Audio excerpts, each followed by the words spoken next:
The third GOP debate just finished. Did you watch it? We did. Was there a winner, or did it matter?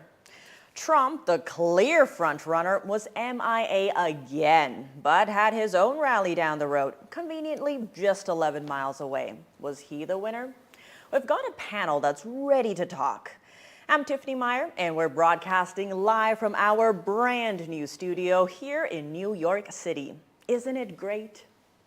We're so happy you're joining us. We have a jam-packed program for you all tonight. Let's take a look at what happened in tonight's debate.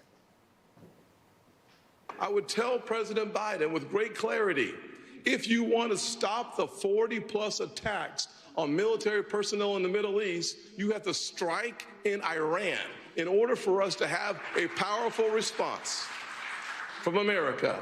We have to be in a position of strength. As President of the United States, my foreign policy is simple. You cannot negotiate with evil. You have to destroy it. And I'm actually enjoying watching the Ukraine hawks quietly, delicately tiptoe back from their position as this thing has unwound into a disaster. And I'd like the likes of the sharpest of the war hawks on Ukraine, Nikki Haley, to have some accountability and answer. Do you want to use U.S. taxpayer money to fund the banning of Christians? I am telling you, Putin and President Xi are salivating at the thought that someone like that could become president. They would love to see that. The fact of the matter is she doesn't answer the question.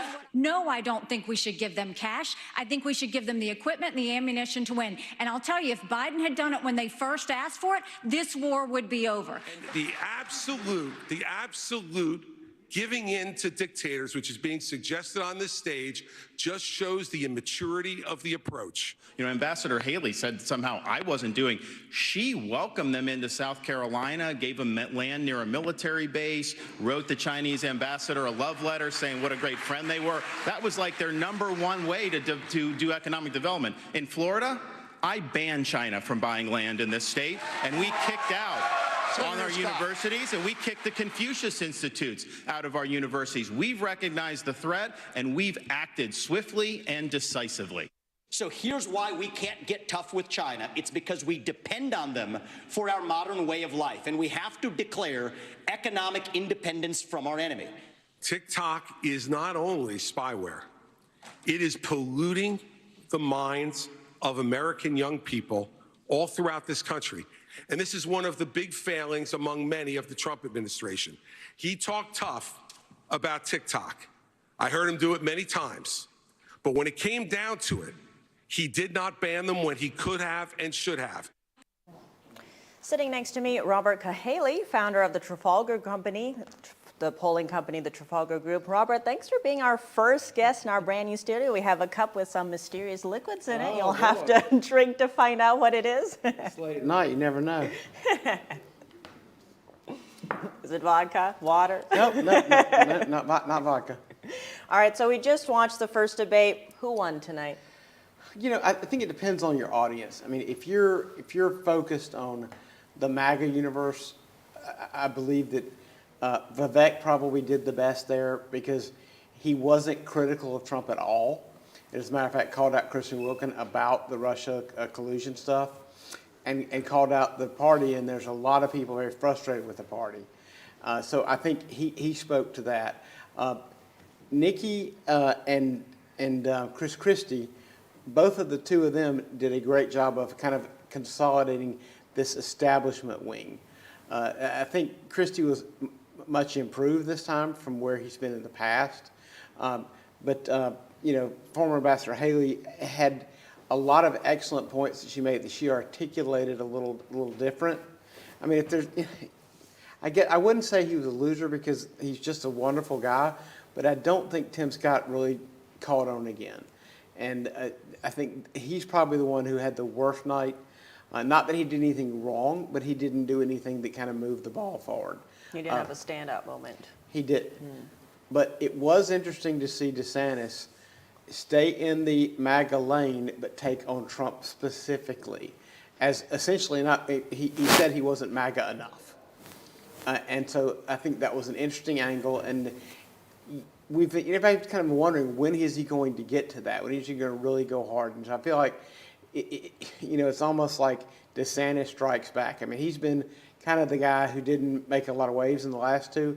I feel like he brought his A game and did a really good job tonight.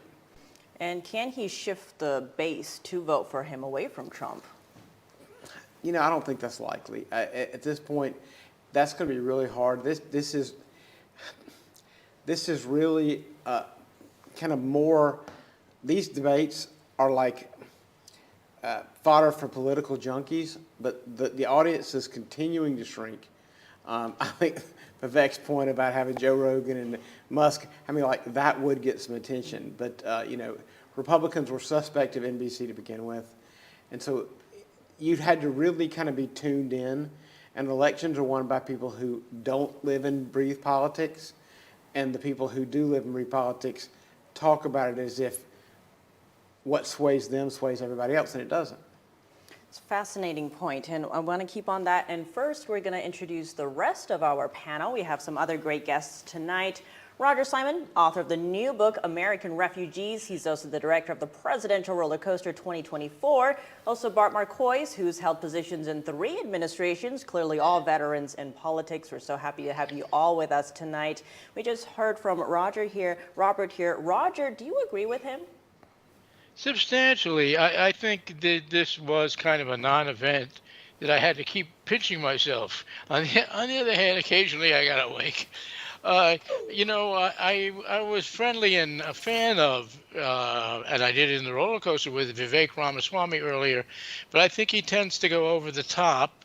And I think, ironically, Chris Christie, who I always felt not so hot about, seems slightly more presidential tonight than anybody. But I don't think any of this matters, frankly. And Bart, energy came up a lot tonight. Who was strongest on that to you? Yeah, I was disappointed that it didn't come up sooner and more strongly. It is the linchpin to everything. And who came off best on that? I would say probably Ron DeSantis was the one who made the strongest pitch for it. He was the one that said, no, it was Tim Scott that said everything: nuclear, coal, oil, gas, everything. That's what it will take. They should have answered energy as the way to end the endless wars overseas, and they completely missed that opportunity. They did talk about it when we were talking about the economy, but if you want to end wars, whether it's Ukraine or Israel or anywhere else, wars cost lots of money, and the people waging the wars are the energy-producing countries, Russia and Iran, and those are the ones that we can hurt. I absolutely agree. Robert, I see you nodding along here. What did Bart say that you agreed with, or do you want to add to? That is literally, he's exactly right. A Russia that is poor doesn't invade Ukraine. An Iran that's poor doesn't fund terrorism. And an America that is making plenty of revenue and lowering the prices of gas, economy continues to grow. I mean, this Biden green agenda at the expense of everything is truly the linchpin. And I think he's right. They didn't hit that enough. It is so essential. I mean, everything from the auto worker strike to the electric cars, it all comes down to this. And this is a policy that, you know, the hypocrisy of, they don't really, you know, China does all the pollution and America has to, you know, face all the cuts. Yeah. And it's ridiculous. Roger, I see you nodding along over there. What do you want to add? Well, yeah, but you know, I totally agree with that statement. What's also funny in it is the one, you know, NBC is known as a very big Democratic station, and with their fiefdom MSNBC, which is even more extreme, but they didn't bring up the environment. I was surprised they wouldn't use that as a way of slugging the Republicans, but they didn't do it. And in tonight's debate, what topic do you think GOP voters resonated with most? Bart, you.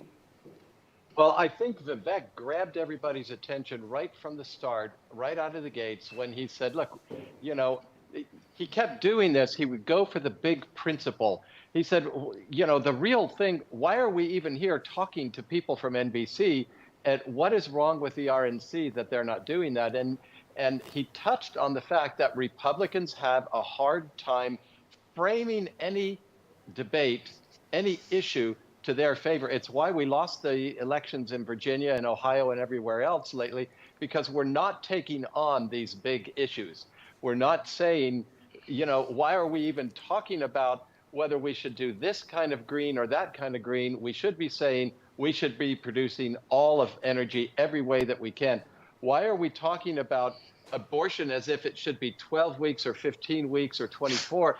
We should be saying the Democrats want to let abortion happen up to the moment of birth. That's wrong, isn't it? That's what we should be doing, and putting them on the back foot on these issues and pointing out we're the ones looking for a reasonable compromise, a reasonable position. To your point, the Republicans underperforming last night in the vote did come up tonight. Robert, I see you nodding along. What do you want to add on that? You are a pollster. What have you seen in the polls that's adding to this? Well, when you start dealing with abortion, it has to do with the language. When you talk about abortion restrictions after 15 weeks, that's the message it sells. When you say abortion ban, all they hear is the word abortion ban. They literally don't hear the rest of the sentence. And when the Democrat Party is spending 5 to 1 what the Republicans are, we're not framing things the way they need to be framed. And we're letting them define these issues. We're letting them define what Ohio was about. And to paint Youngkin's position as the extreme one, but as Tim Scott pointed out rightly so, that 75% of the public is there. So it's the language and the nuance. And we even see words like abortion rights creeping into mainstream conservative media, and that's part of the problem. To your point, we're seeing Democrats also use that language game and calling it reproductive freedom, using the positive association with freedom to drive their point, whereas, as you mentioned, the Republicans are using the word ban, which many people think of as negatively. Roger, I hear you nodding along here. Really quickly, what do you want to add on that? Well, I was talking off the record before with Bart, who I don't want to brag here, but he complimented an article I wrote, and just previous to this debate, in which I thought the greatest thing that could happen in this debate is that they all decided to resign and back Trump. Yeah. Because the weaponization of the judicial system in our country has become so bad that the only way it can be confronted is by a radical action like that. I think that this debate, which had good points, and everybody was reasonably intelligent, it doesn't add up to anything. And given what's going on in the world today, and I think there's only good thing to come out of it is a very nice studio at NTD, which I admired from afar and wish I'd flown in to be there. Well, on that note, actually, let's look at how candidates are doing. We're going to look at some polls now. We're going to start with 2 early states. Here's Iowa. These are actually the polls from Trafalgar Group, and as you see, Trump is leading right there. DeSantis is in second place, trailing behind him, and then we have Haley, Scott, Ramaswamy, rest below. Actually, Burgum didn't make this debate, but he's in this poll. We have another poll from Iowa. This one still has Trump in the lead, and then DeSantis behind Haley, Scott, Ramaswamy. Similar lineup. Burgum's at the bottom there. And now we also have New Hampshire. Once again, Trump in the lead. This time, Haley is in second place, and then DeSantis in third, followed by Christie and Ramaswamy. We're seeing some switch-ups over there. Now, Trump holds a big lead in these polls, but if we look at a matchup, if elections were to be held today and Biden was up against a nominee other than Trump, who wins? Seems we don't have that poll, but there we go. There's the poll. So if we have this lineup, you have Trump leading Biden, and then we have DeSantis leading Biden and Haley. So in each of the cases, Biden is losing, but that is within the margin of error. And it's also important to point out that elections are about whether someone is defined and well known.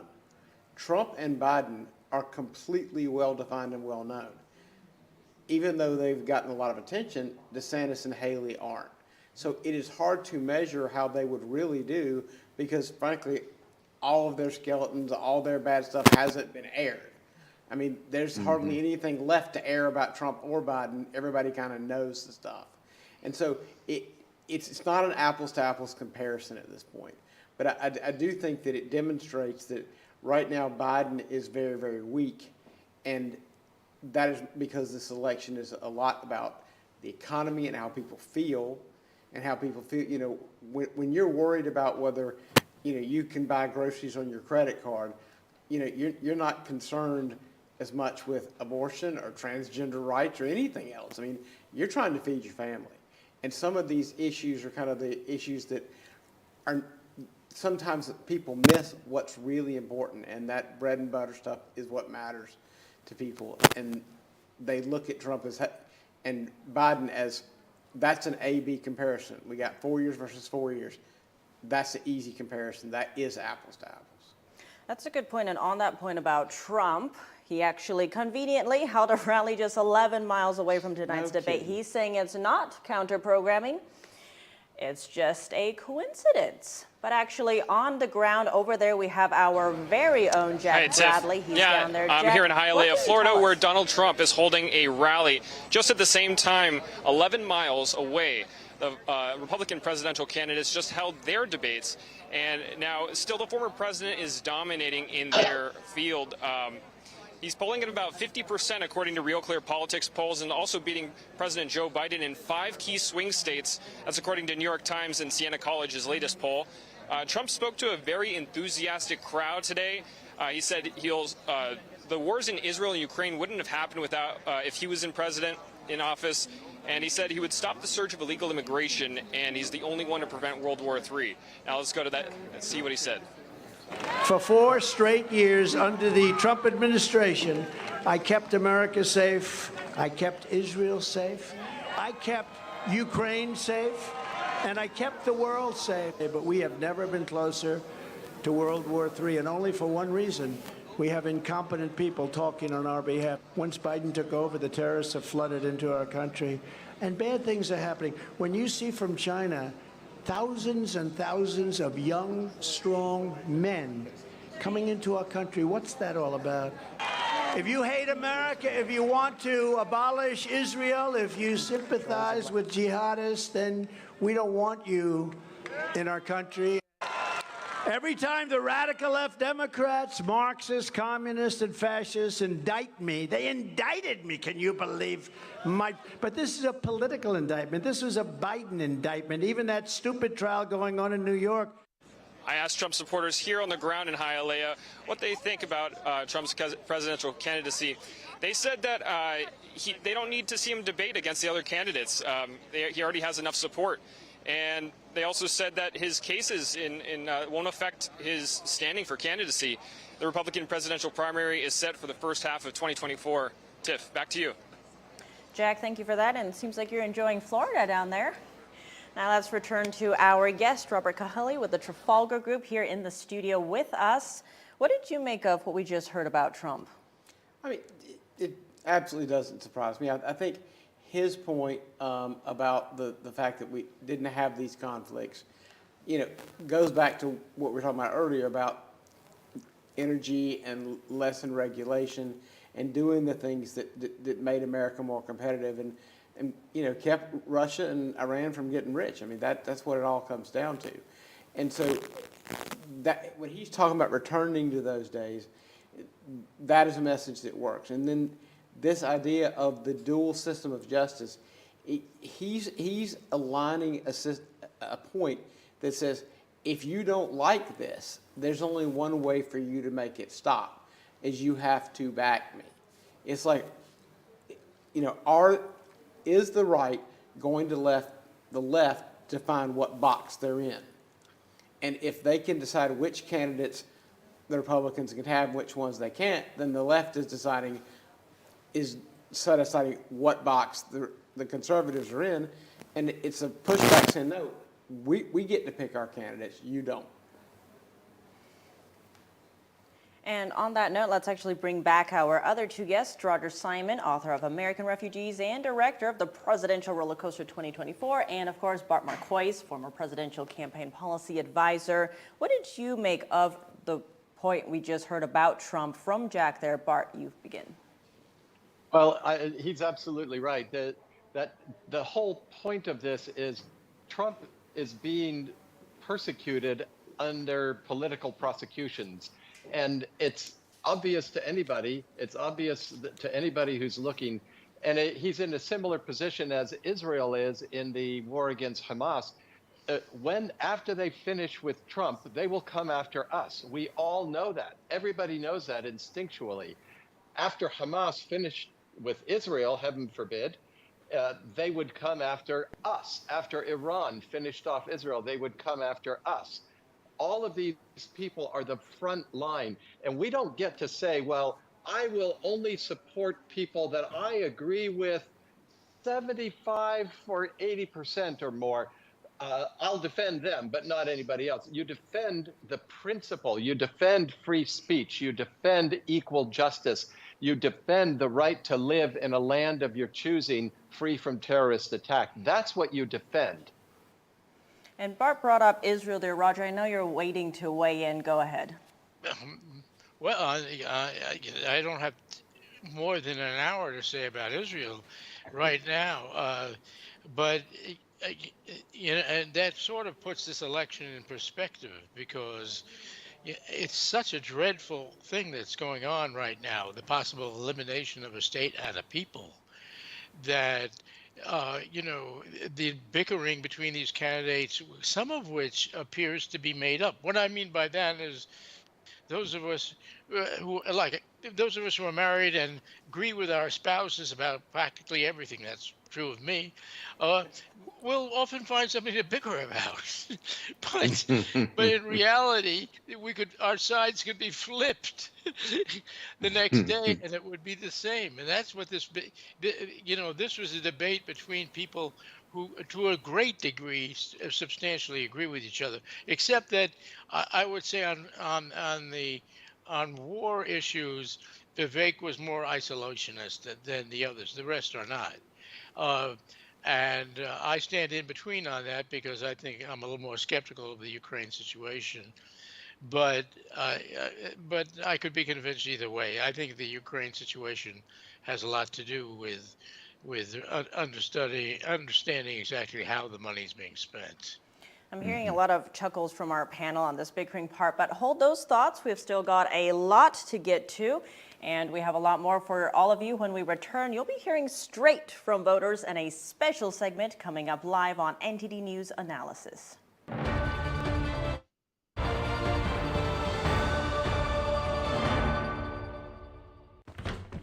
I'm in the bedroom. Okay. Oh, shit. It's not here. What? The gun's not here. What do you mean? Where is it? Cameron, are you in there? Open the door. Cam, come on, open the door. Anyone who's ever sold a home can tell you it is really hard. That's why who you work with matters. Together with HomeLight, we've helped thousands of people sell faster and for the best price.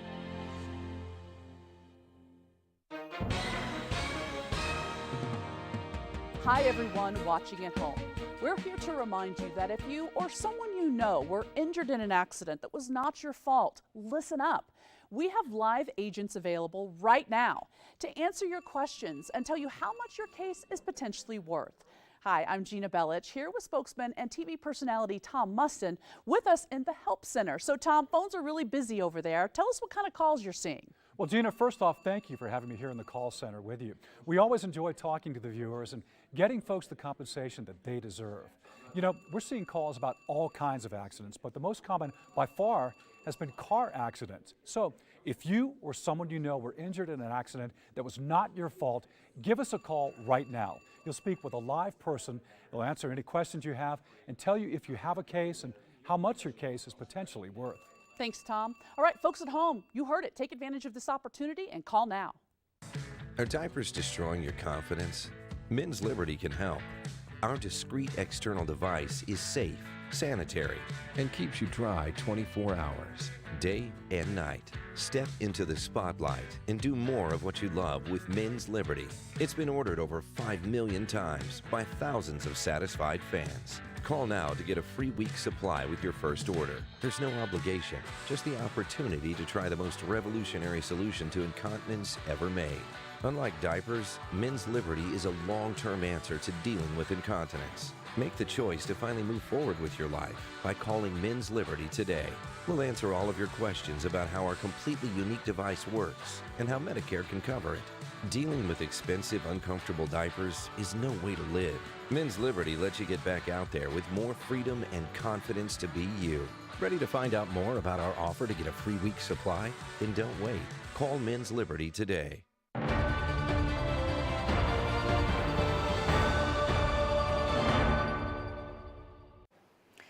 Welcome back to NTD News Analysis. I'm Tiffany Meyer, hosting live from our global headquarters in New York City in our brand new studio. We've heard from the experts about tonight's debate, but the vote of the people, that's what really matters. Reporting live out there in Irvine, California is our Bill Williams. And he has a number of Republican voters. Bill, the spotlight's yours. Take it away. Very good. Thank you very much. An incredible debate. We had a lot of fun here tonight. We are back with you in Irvine, California. Thank you for joining us at home as well. Tonight, what we've done is invite a small group of likely Republican voters to come watch the GOP presidential debate with us here in our Southern California offices. And during our brief discussion, we'll try to find out from our group of voters what they thought about each of the candidates during the debate. And we'll also try to find out if there was a winner in tonight's debate. So with that, let me introduce to you 10 of the brightest political minds on the planet. Thank you all very much for being with us tonight. We have a lot of ground to cover. First question, just a brief show of hands. I already know who I'm voting for and why. We've got 1, 2, 3, 4, 5, 6, hands up all the way. 1, 2, 3, 4, 5, 6, 7 people. 3 are still holding out, so we'll start with you, Michael. You had your hand up. Tell us who you're voting for and why. DeSantis, because he is the strongest candidate to actually win. Anyone who didn't have their hand up? Undecided? Anybody undecided? Yeah. You are undecided. What's going to take to get you to pick one of these candidates? They're a bright bunch of guys. Yes, for me, mainly it's just more in, like, getting more into what they're like actually supports. For me, it's more not just about what they're saying, but like the actual like deeds. I know one of them said, it's not just about like, your word voice, it's about action. Yeah. I'm more about going in and seeing like, if they're actually, going to actually follow through rather than just saying stuff. Very good, very good. And as a result of watching this debate, it gave me a more clear idea of who I'm going to vote for. Show of hands. 1, 2, 3, 4 people. Very good. And then as a result of watching this debate, you put a lot of time and effort into that. Have you learned anything new from any of the candidates or a couple of the candidates? Show of hands. You learned something new tonight. What did you learn and from whom?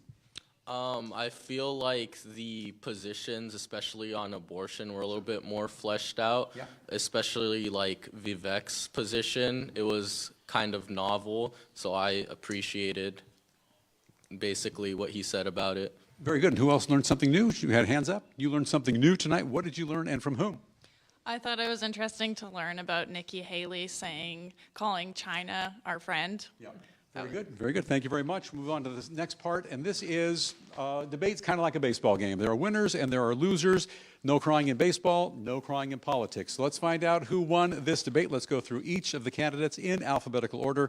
To begin with, Chris Christie. Long before he was an enemy, he was a friend of Donald Trump. Show of hands. Chris Christie pulled it off. He won the debate tonight. Not a one of you. If Chris Christie wins, you're all going to get an audit. What happened? He didn't win. What could he have done to win? I just think that he isn't very likable, and I think that he flip-flops on some of his policies. So you were appointed a consultant to the Christie campaign. What would you advise him to do to win the next debate? I wouldn't. I'd tell him to drop out. Not a Chris Christie fan. Very good. You got to admire a guy who puts on boxing gloves and invites Disney into the ring and takes on Donald Trump at the same time. Ron DeSantis, Florida governor. He won the debate. Show of hands. One person. You're for Team Ron. What did he do to make you think he won? He was consistent and clear about everything he said, so he stayed consistent from all his other debates. A little bit better prepped also. And this gentleman's going to tell you you're wrong. Ron DeSantis did not win this debate. No, he's very antisocial. He doesn't have a good smile, and every time he talks, it's just like it just feels like you don't want to even look at him because he's just you don't know what he's even talking about. Fair enough. Okay, very good. We were the first nation to put a man on the moon. Should we be the first political party to put a woman in the White House? Nikki Haley won the debate. Not a single one of you. Nobody. What caused Nikki Haley to lose this debate? For me, mainly it's just like a lot, like she kind of just took everything personal. Like, I don't know, she was like, she can't even control like the TikTok especially. She was called out for having her daughter use it. If she can't control her own household, she can't control the government. How will she control the government? Very good. You, not a big fan either. I felt her closing statement really did her harm. She did not put America first in any of her statements, and I think that's something that she needs to do going forward. Very good. If nothing else, this guy's got $1 million smile. Did Ramaswamy make a win for himself tonight? A show of hands. 1, 2, 3, 4, 5, 6, 7, 6.5. You for Ramaswamy? But he won the debate. 8 people say Ramaswamy won this debate. What did Vivek Ramaswamy do to win this debate in your estimation? He's direct, he's open, he's creative, and he's straightforward. And who was not Team Ramaswamy? Anybody not for Ramaswamy? No, nobody? Okay, so Ramaswamy had a great night tonight. Finally, we recognize the esteemed Senator Tim Scott, South Carolina. Tim Scott for president. Did he win the debate tonight? You're waffling. What did he do to make you think he performed well? He was just amazingly nice and cordial with everybody. He looked like a happy warrior. Yeah. And he looks like someone I'd want to have a beer with. All-American, very good. There was somebody else tonight who was running for president. He wasn't on the debate stage. I forgot his name. Little help, anybody? Donald Trump. That's the guy facing a boatload of some serious charges. He's got a lot of conflict in his orbit. Donald Trump, show of hands, he's applying for a job. He didn't show up for the interview. Should Donald Trump have been on the debate stage? Show of hands. Should he have been there tonight? Yes, he should have been. 1, 2, and you think he should have been. Why should he have been there? He's beating everybody already. Well, just because he's a very important part of the process, of the voting process, so I think everyone that is should be there. He's got everybody beat. Is there a need for Donald Trump to be on that debate stage? I don't think so. As entertaining as it might be, we all know that Trump basically is the face of the GOP right now, so he doesn't really need to. It's over. Why show up? Stay at home and watch the fun unfold. Is there anybody on that debate stage who can really beat Donald Trump? 5 people, very talented. Can anybody beat Trump? In show of hands? Nobody. He's got this thing all wrapped up. Not one person on that stage, in your estimation, can beat Donald Trump. I think all of them have the ability to, but the only true candidate that could and is likable enough and has the experience would be DeSantis. And you don't think anybody could beat Donald Trump? No, I think if he showed up, he would have just cleaned a few more bodies off the stage for next time. Yeah, very good. And a show of hands, we want to see Donald Trump participate in at least one primary debate. Anybody? 1, 2, 3, 4 people want to see Donald Trump participate in at least one event. Next segment is called I Didn't Really Get My Money's Worth. You came out, you showed your support, you watched the debate front to back. Were there any important issues that weren't discussed tonight that you wanted the candidates to discuss? Show of hands. You pretty much heard everything you wanted to hear. Is there anything, there must be something that they didn't talk about. I believe they didn't talk enough about what's currently going on in Palestine after October 7th. There's not enough talking about the current humanitarian conditions in the city of Gaza and in the Gaza Strip. I feel like they just talked about October 7th and not much after that. But overall, you're satisfied with the overall tone of the debate? The moderators did a good job. You heard everything you wanted to hear from all the candidates? Everybody's pretty satisfied. Very good. Thank you all very much for sharing some time with us tonight. We appreciate it. We could not have this dialogue without your help. My hands are full. I can't applaud you, but please give yourself a round of applause for being here tonight. Thank you all very, very much. Much appreciated. Tiffany, you've just heard from a small group of likely Republican voters who were very generous tonight, sharing their time, their ideas, their thoughts, their opinions on the debate they just watched. Right now, it looks like the front runner in the debate tonight was Ramaswamy. However, the election is still a little less than a year away, so minds could be changed. Now, we're not done with you yet. We'll see you back shortly. We're going to pare down our group of 10 voters down to a group of 3 voters, and we'll delve into some more critical issues and in depth.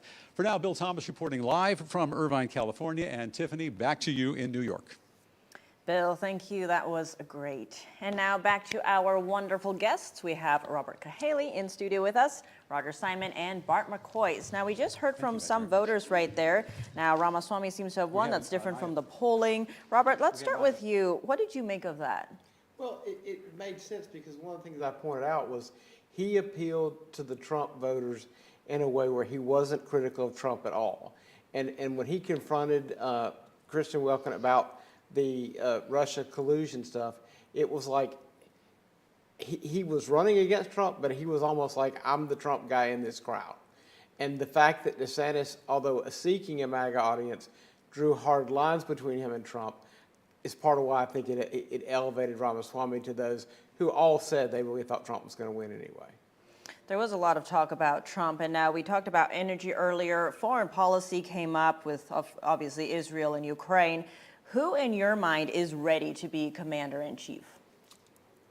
I interpret people's opinions that what I think about who is best to do a particular job is probably not as relevant. I do think that what you want in a commander-in-chief, especially on foreign policy, is someone who will be taken seriously and someone who the opponents really don't know how you're going to react. They talked about Ronald Reagan being a cowboy and that Russia was, Soviet Union was a little afraid of what he might do. And you saw the same thing with Trump. And so you have to be somebody who is less perfectly smooth and diplomatic when you're when you're roughhousing with people who play rough. The only thing that matters to them is strength. And so you have to be particularly strong and not mealy-mouthed when it comes to foreign policy. So I'd say those who are best at that would do best at foreign policy. And Bart out there, do you agree with him? I do. I think it's important, and I would go a little farther and say DeSantis and Nikki Haley are the only ones that showed a depth of understanding and an ability. I really liked Vivek's focus on principle, but he really showed his youth. He was too personal, too petty, too much of a slasher. Took a lot of cheap shots, low blows at the other people, and he would not be taken seriously on a world stage. I really like Tim Scott. I like him a lot. I love it that he quotes the Bible. As a Christian, it appeals to me and it tells me that he's centered. But I don't see a guy who's ready to take on that world stage. With Ron DeSantis and Nikki Haley, you have a strength there, and neither one is really my favorite candidate. But in this area, I see a strength there that they could command the respect of world leaders. Wait, Bart, who is your favorite candidate then? Oh, I'm a Trump guy. I'm a Trump guy. I mean, it just, you hear those guys talking about should he be in the debate or not. It's like Robert said earlier tonight, the whole purpose of the debate is to develop what we don't know about these other people. It's to expose them to us. We know all about Donald Trump. And I agree with Roger that everything about these debates is a sideshow. I said to you, after the last one, the few days later, I think you and I were the only ones watching it. We got a few more. There were 60,000 on Rumble tonight, so we got a few more watching. I didn't feel so lonely. But Trump has the experience, and what he said in that clip you showed is right. We didn't have wars. We didn't have inflation. We didn't have these huge problems that we have now. He's coarse and vulgar and profane and all of those things that turn people off. But he was a good president. He usually followed good principles. And he's the luckiest man alive because sometimes he did stupid things, but they turned out well. He has a gut. All right, on that note, you did mention you agreed with Roger. So Roger, I want you to weigh in here. Who do you think is ready for a commander-in-chief, or is it Trump? Well, it's Trump by far. It's not even close because we're in a situation where you're going to be dealing with Vladimir Putin. You're going to be dealing with those Hamas leaders in Qatar. There's an article in the New York Post today. They're all billionaires like Trump. I mean, they're living in absolute luxury, the most villainous characters in the world. They don't have an ounce of morality in them. So, I mean, we got to have a guy on our side who can deal with people like that. Nikki and, DeSantis are okay, but they're not, it's a different league, I'm afraid. And on that note, I want to go to you, Bart. Is this a sideshow? Are we looking for Plan B on these debate stages? Absolutely, it's a sideshow, and it is the Plan B. What we're looking for is who's the guy who can catch everything if, heaven forbid, Trump has a heart attack or something happens to Trump. Barring some unforeseen accident or intentional, hit job of some sort, Trump is going to be the nominee. Should he fail, who could step into the traces? That's all these debates are about. And on that note, Robert, I want to go to you. So recently we had a New York Times Siena College survey that showed Trump leading Biden in 5 of the 6 swing states. But it also showed that any unnamed Democrat who's not Biden would actually shift that race by 12 points on the margins, turning that 4-point Democratic deficit against Trump into an 8-point lead. That's quite massive. How do you read this poll? Just like what we was talking about, it's being defined. Whenever you poll, unnamed person has no skeletons. Unnamed person has no negative name ID. So they always do better. As a matter of fact, I believe on the other side, unnamed Republican did even better against Biden. So that's not apples to apples because that person has not gone through, all of this process of seeing their temperament, seeing how they handle controversy, seeing how they handle stress, digging through their closet. And so it really is kind of an irrelevant thing because there's never been an unnamed candidate that runs in the end. So pollsters like you have a lot of power. Hold that thought. We are going to go to a break now. When we return, we'll have a live, in-depth discussion with a select group of voters on some of the most important issues that came up tonight. We'll be back shortly.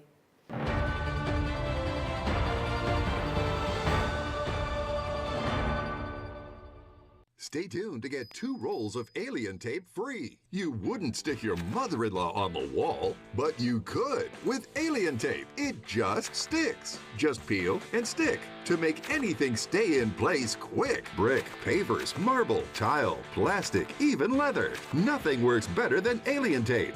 You wouldn't stick your fishbowl on a moving car, but you could with alien tape. The secret is nano-stick technology that grabs and locks on to secure one side of the surface to the other. Alien tape secures in seconds, then twist, pull, and rinse to reuse. Call or go online to get your first roll of alien tape for just $19.99, plus shipping and processing. But to make this deal really stick, we'll give you 2 more rolls absolutely free. You get 3 rolls of alien tape for one low price. Order now.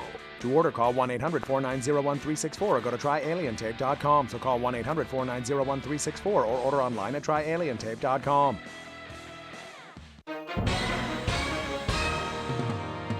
Hi, everyone watching at home.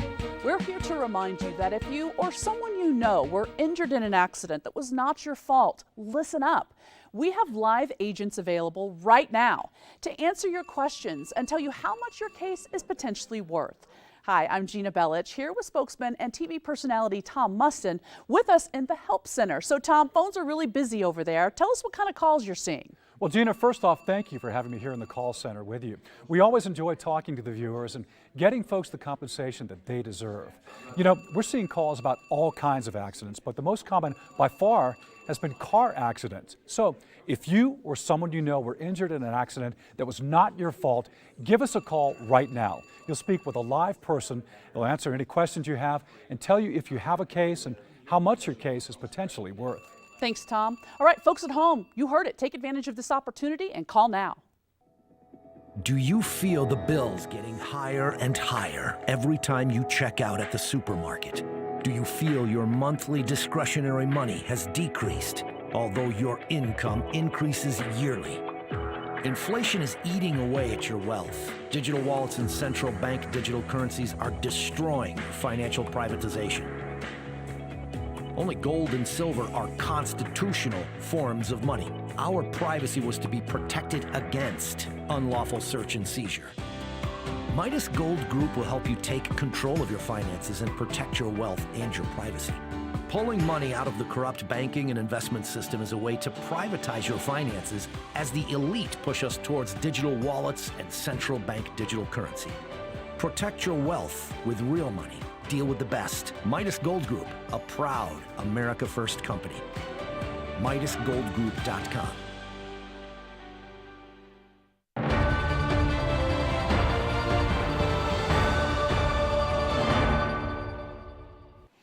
Welcome back to NTD, our analysis of the third GOP debate. I'm your host, Tiffany Meyer, broadcasting live from our global headquarters in New York City, our brand new studio's debut.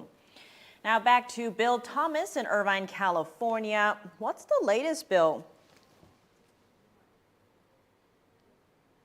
We have pared down our group of 10 likely Republican voters down to a group of 3. I want to touch on a couple of very important topics right now that we all feel very strongly about. So just to begin with, and here's something that this is talked about virtually every election cycle. This is the most important election of our lifetime. Is this the most important election of our lifetime? And if it is, why?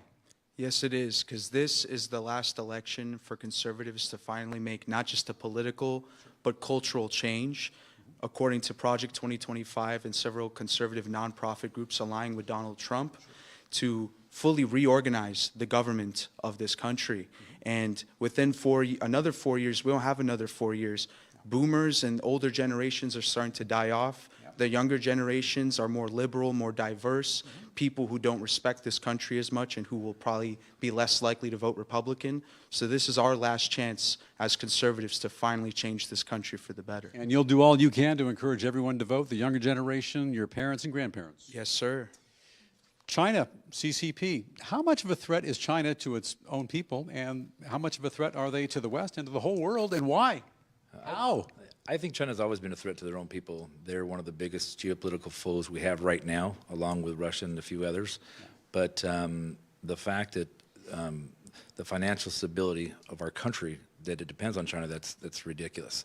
But that's part of the world we live in.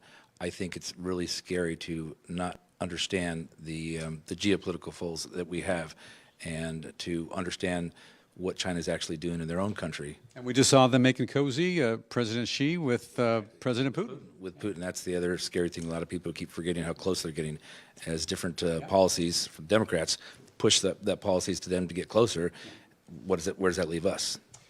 And speaking of where does that leave us, there's an awful lot of very casual talk, as we've all heard, about World War III. Vladimir Putin is talking about it very casually. President Biden, former President Trump, we're talking about World War III. Are we dangling on the precipice of nuclear war? Will missiles fly through the air on our watch? World War III, important issue? I don't think it's something that we should have to worry about, but we've come to the point with such weak leadership over the past few years, the way Biden withdrew from Afghanistan, we're a global embarrassment. And so we need a strong leader to prevent World War III. Yeah. Good point. And we're long past Ronald Reagan sitting down at Reykjavik with Gorbachev. We need global leaders who will sit down for a common good, for the common goal of making humanity better. Are these the two leaders, Biden and Putin, to do that?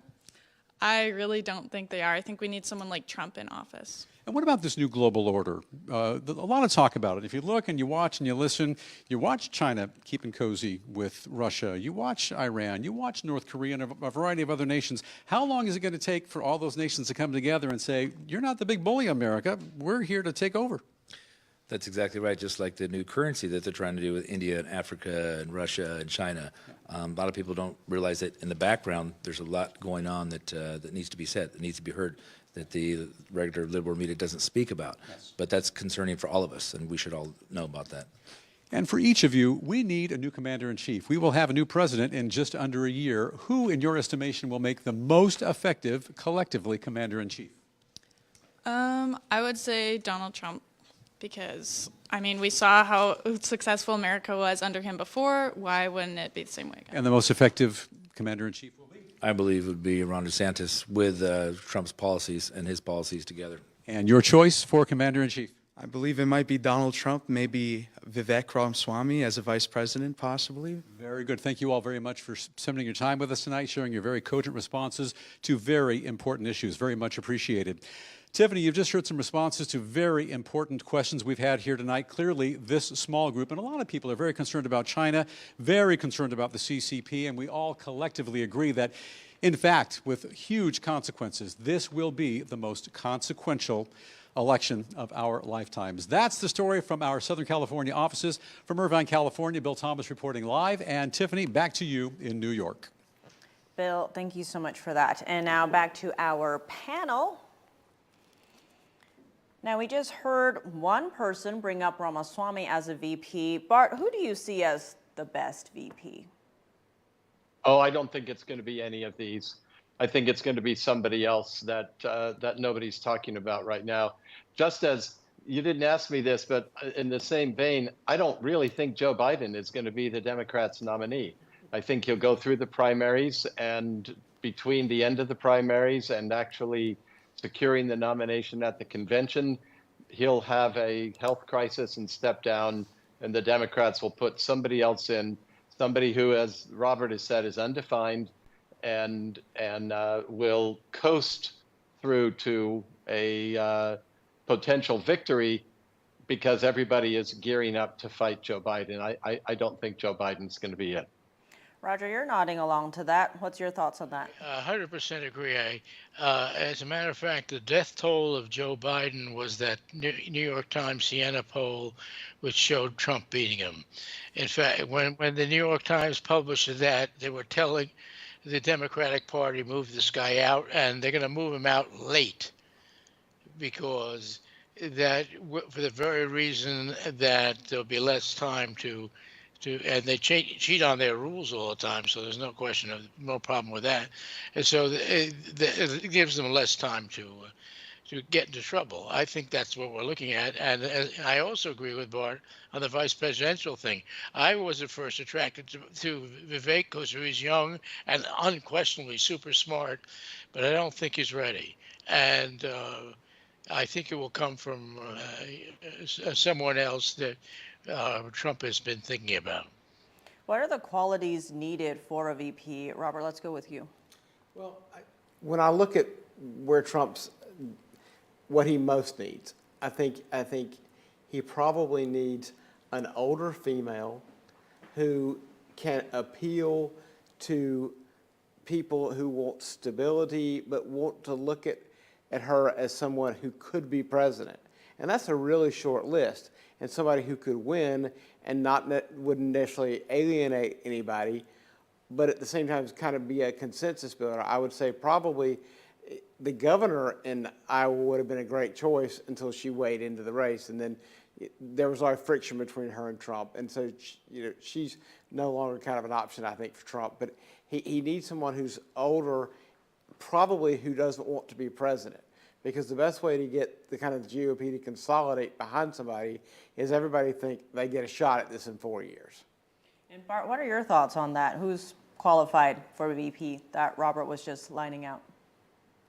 I think it will be a female. It might be somebody, it will either be a female or somebody that with an ethnic minority background. I could see him going with a wild card candidate that is a younger female. For a while, I thought he was toying with the idea of Carrie Lake because she has such energy, but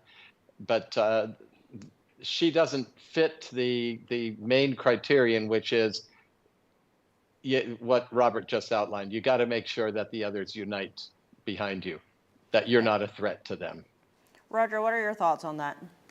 My top of the head guess is that it might be a black congressman, a black conservative congressman. Any names pop out to you? For example? Like Byron Donald. Possibly. Yeah, I could see that. Robert, how about you?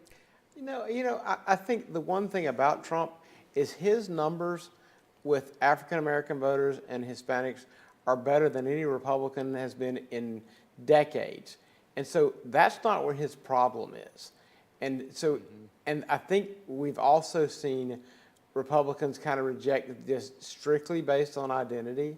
And they want to look at somebody who could be president. And the idea of, as much, Byron Donalds is amazing, but he hasn't been in Congress that long.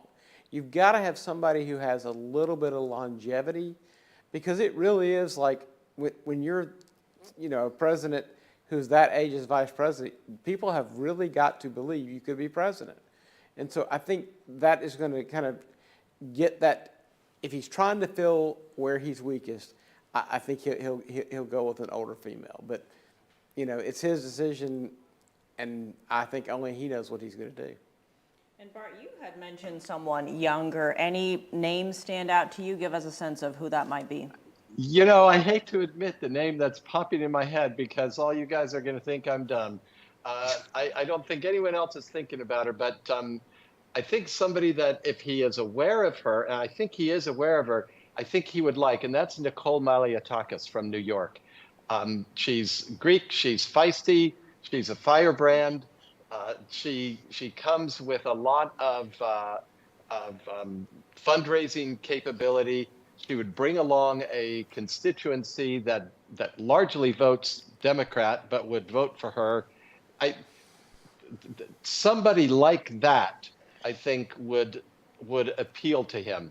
And it really doesn't matter because we're going to be voting for him or against him. What voters are looking for is strong coffee.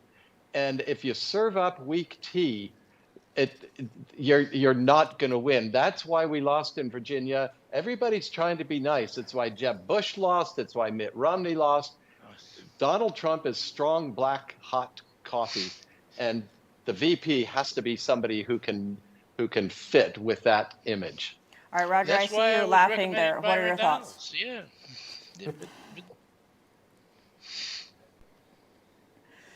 Well, on that note, though, Bart had brought up one specific name. You didn't really respond to that, Roger. What are your thoughts on that? On the gentlewoman Malliotakis? Yes. I don't have a strong feeling. I don't know her work well enough as Bart does. I mean, I know of her, but I think I'm looking for something more interesting, and I would hope it's not someone who was on the stage tonight, because I don't think any of them are the right one. Some hot takes right there. Well, this is our panel. Robert Cahaly, senior strategist and pollster with the Trafalgar Group, Roger Simon, author of American Refugees, a new book, and Bart McCoy, former presidential campaign policy advisor. Thank you all for being with us tonight. And that wraps up our analysis of the third Republican presidential debate with our great panelists who we just named. And of course, Robert here in studio with us for our studio's grand debut. Thank you so much for being here. And thank you all for joining us online. I'm Tiffany Meyer. Until next time.